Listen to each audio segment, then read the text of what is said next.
Hey guys, welcome back to another episode of Dynasty After Dark. I'm your host, Calvin Timms. You can find me over on Twitter at TDC_Calvin or on the Dynasty After Dark YouTube channel.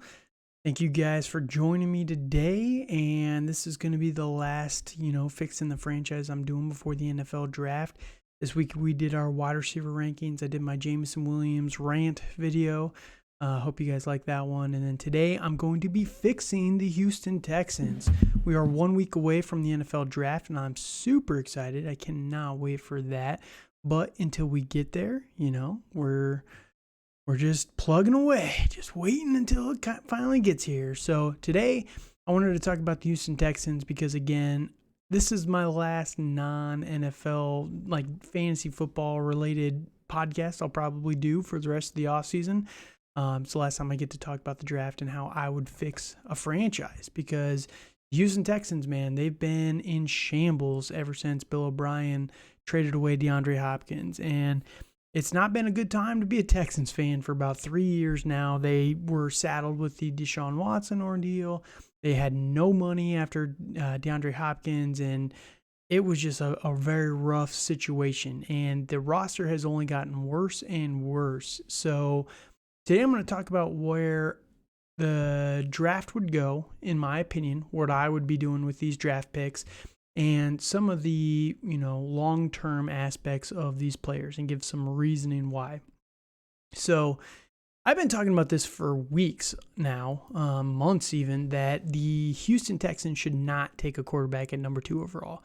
And this is finally starting to get some traction, and I think it's great because, first off, everyone has kind of concerns about all of these quarterback prospects. I like all of them in their own right, but they all have major red flags. Whatever you want to say, and I get the meme or the cliche that, next year's quarterback class is better. This year's is better than last year's. That's not a joke. And last year's was the worst we've had in a long, long time. But next year's draft class of quarterbacks is better than this year's. So if you don't take a quarterback here, you're probably getting a better prospect than you are this year, just to be honest. Caleb Williams, Drake May, if they were in this year's draft class, they would probably be my number 1 and number 2 quarterbacks. Caleb Williams is going to be the 101. It's already pretty much locked in no matter who has that pick at this point in time. Drake May, he's kind of up and down, but I would have him ranked that highly personally. I'd have him above CJ Stroud, who's my number 1 in this year's draft class. So, you have the potential, if you don't win this year, to go and get a quarterback next year. So that said, don't take one at number 2. I think that they should be taking Will Anderson Jr. at number 2 overall. He's the best. He's one of the best players. I don't think that they can take Jalen Carter at number 2 overall because the attitude issues and the unsure nature around Jalen Carter, you just cannot risk it if you're Houston. Not yet. So just take the sure thing in Will Anderson. And Will Anderson's been talked about for a couple years now as being a surefire blue chip prospect. You're getting him at 2. You have D'Amico Ryans here coming over from San Francisco. He gets his Nick Bosa for this defense. I've always said this makes so much sense. Now, falling down to number 12 here, this is where I diverge from a lot of people out there because a lot of people are saying, maybe Will Levis falls to 12 and you can just take him there. Or, maybe you take a Hendon Hooker in the early second round. Here's my idea and my theory for what the Houston Texans should do. I think they should take the number 12 pick and offer it to San Francisco for Trey Lance straight up. And a lot of people out there are going to say, you can't give the number 12 pick for Trey Lance. You absolutely can. San Francisco paid 3 firsts for Trey Lance. You're getting him at a discount. They paid 3 firsts to move up, ironically, from 12 to number 3 in that year's draft class to take Trey Lance. Now, you're getting Trey Lance at a discount. He's still got 2 years of rookie contract left, of cost-controlled rookie contract. You have the 5th-year option, and you have 2 guys, your head coach, D'Amico Ryans, and your offensive coordinator. I forget his name off the top of my head. I should know offensive coordinators, but he's new.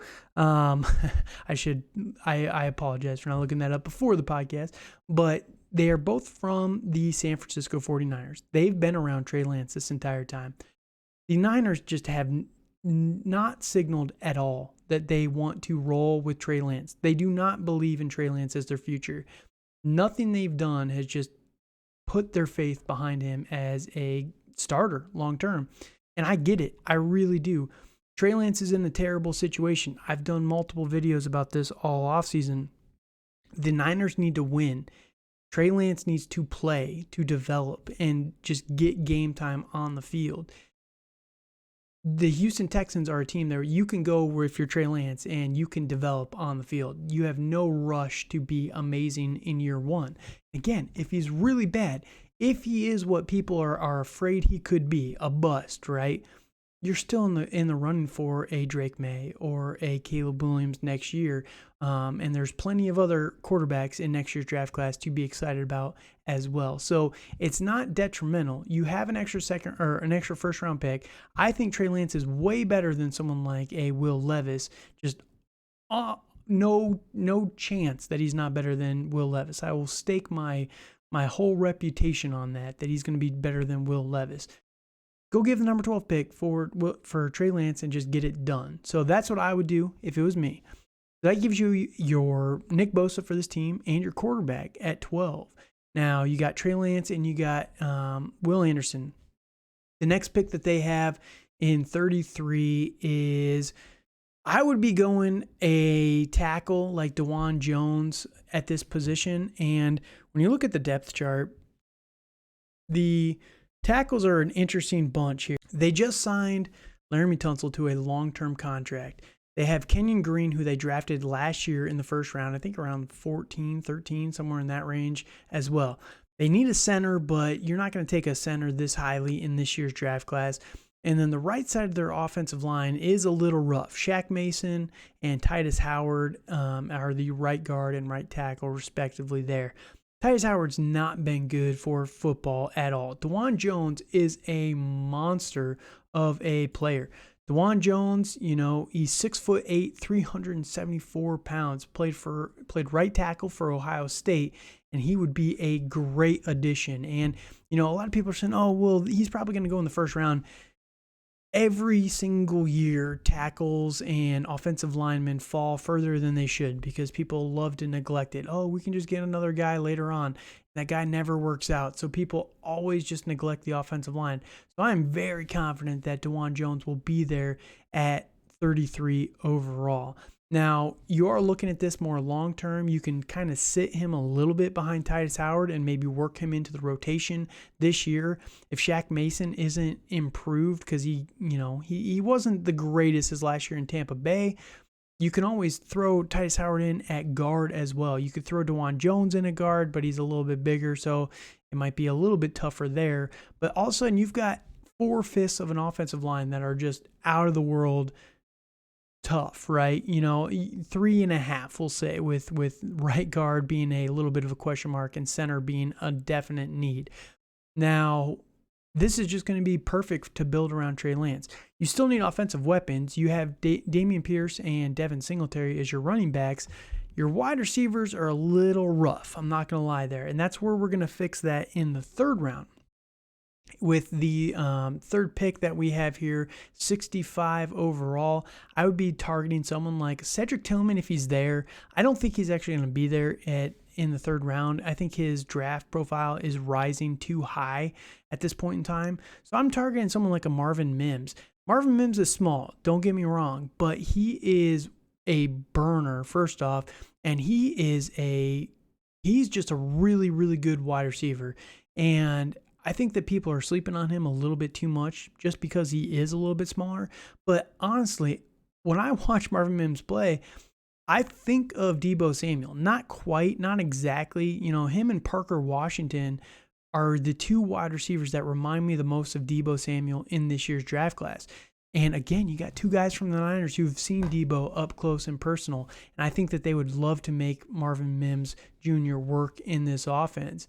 Now, you do have the other wide receivers for this team of Nico Collins, and you have Robert Woods, who they did trade for, Amari Rodgers, but there's not a ton. John Mechie, if he can come back, he would be a great addition.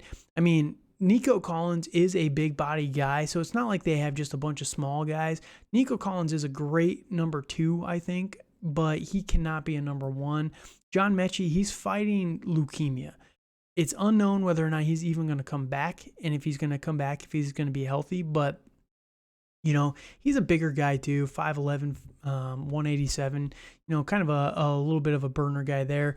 I think that Marvin Mims Jr. would be the perfect addition for this team. Now, the next pick that I'd be making at 73 here would be targeting a cornerback. The guy that I really like at this position would be Tyreek Stevenson out of Miami, Florida. He's 6'0", 198. He has a RAS score of 8.93, so he's a pretty good athlete. And I love pairing him in this defense and just hoping that, he's shown a lot of signs of promise and explosiveness. If you can pair him with Derek Stingley Jr., Jalen Petrie, Jimmy Ward, all of a sudden, and Desmond King as well, this secondary for Houston was already showing a lot of positive signs last year. They added Jimmy Ward, and man, I really think that they could be scary on this team.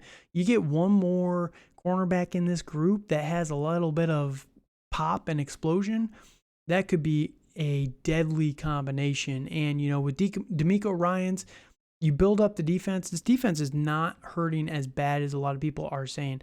And I know it's fun to meme on the Houston Texans that, they're the worst roster in the NFL. I don't think they're actually that bad. There's a lot of promise here. They just need a coherent management at the top, right? A coherent coaching staff. I mean, last year they had Lovie Smith, and that did not work out the best. Lovie Smith hasn't been a good head coach in a long, long time, to be fair to Lovie Smith. Good defensive mind, but just never really been the greatest head coaching candidate. I forget the guy's name before that, but, it was his first year as a head coach in the NFL. He was 67 years old.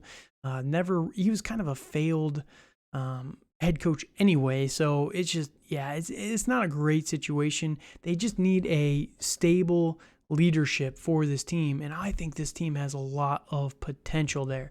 Now, that was the last pick that they have naturally in the first 3 rounds. If it was me, I would be using the 104 and like a future 3rd rounder, 4th rounder to move up in this year's draft class and trade for another 3rd rounder on the board here.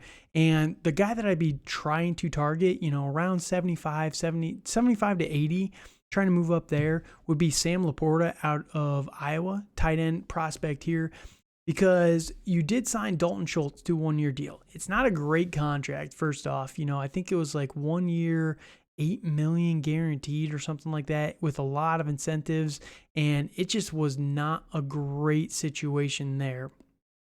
Like, whatever happened with Dalton Schultz, I knew he wouldn't be back to the Cowboys, because if you lose Jerry Jones a playoff game, just even by accident, by not getting that second foot down, he's going to boot you out of town. And, Dalton Schultz got booted.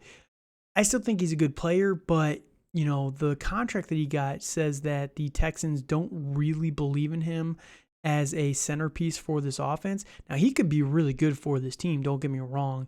He's one of the best pass catchers on this roster for a Trey Lance or for whoever were to be the quarterback here, and I think he's going to be really good.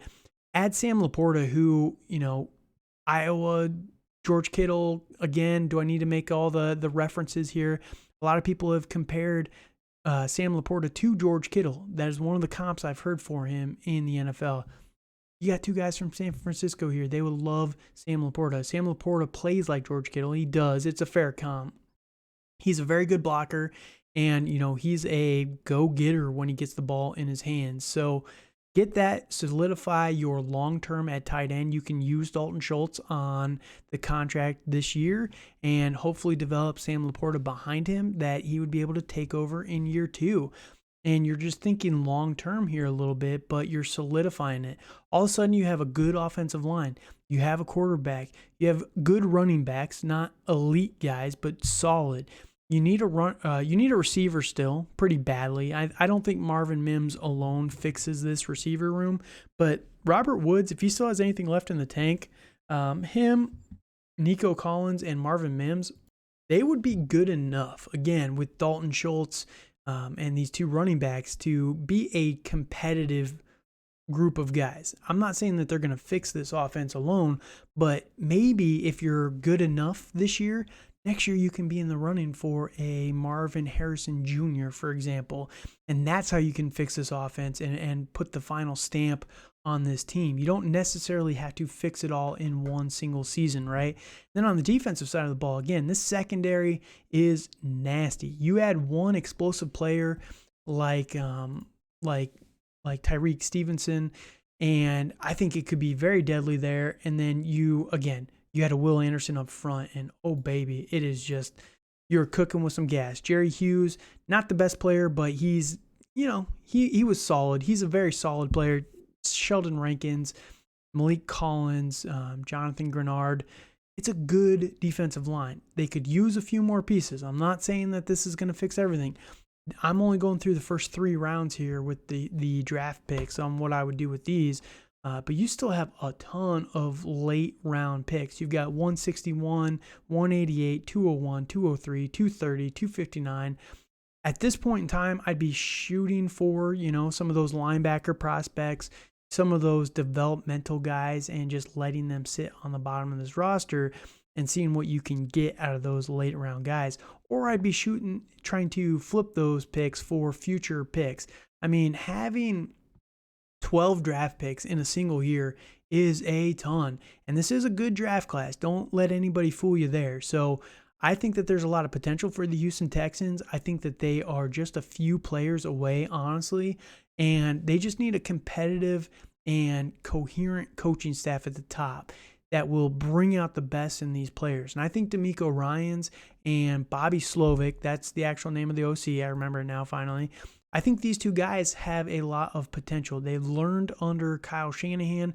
Kyle Shanahan has been pumping out coaches for a while now. You can disagree with Kyle Shanahan's coaching style, but he's very, very effective for actual NFL candidates. So I think that this team has a lot of potential. Hopefully you guys like this breakdown on what I would be doing to fix this team. I really would be trying to target a Trey Lance for this squad. I think it just makes a ton of sense. Again, these guys have seen him. If they don't, there's always the chance that the Niners wouldn't take the number 12 pick. But if they wouldn't take the 12 pick for Trey Lance, I think that they're making a mistake. So we'll see what happens. We're 1 week away again. It's going to be an exciting time, and I hope you guys tune in for the NFL draft. It's going to be fun. We're going to be doing recaps after that. Next week, we have our tight end rankings, so hopefully you guys come back for those. We're going to probably do one more real-life mock draft before the actual NFL draft coming out on Wednesday of next week, just for fun, And then Friday, we're going to be doing a recap of round 1, maybe Saturday of round 2, and then, we'll talk about day 2, I guess, rounds 2 and 3, and then the last 4 rounds, we'll be covering those sometime next week as well. So thank you guys again for joining me today.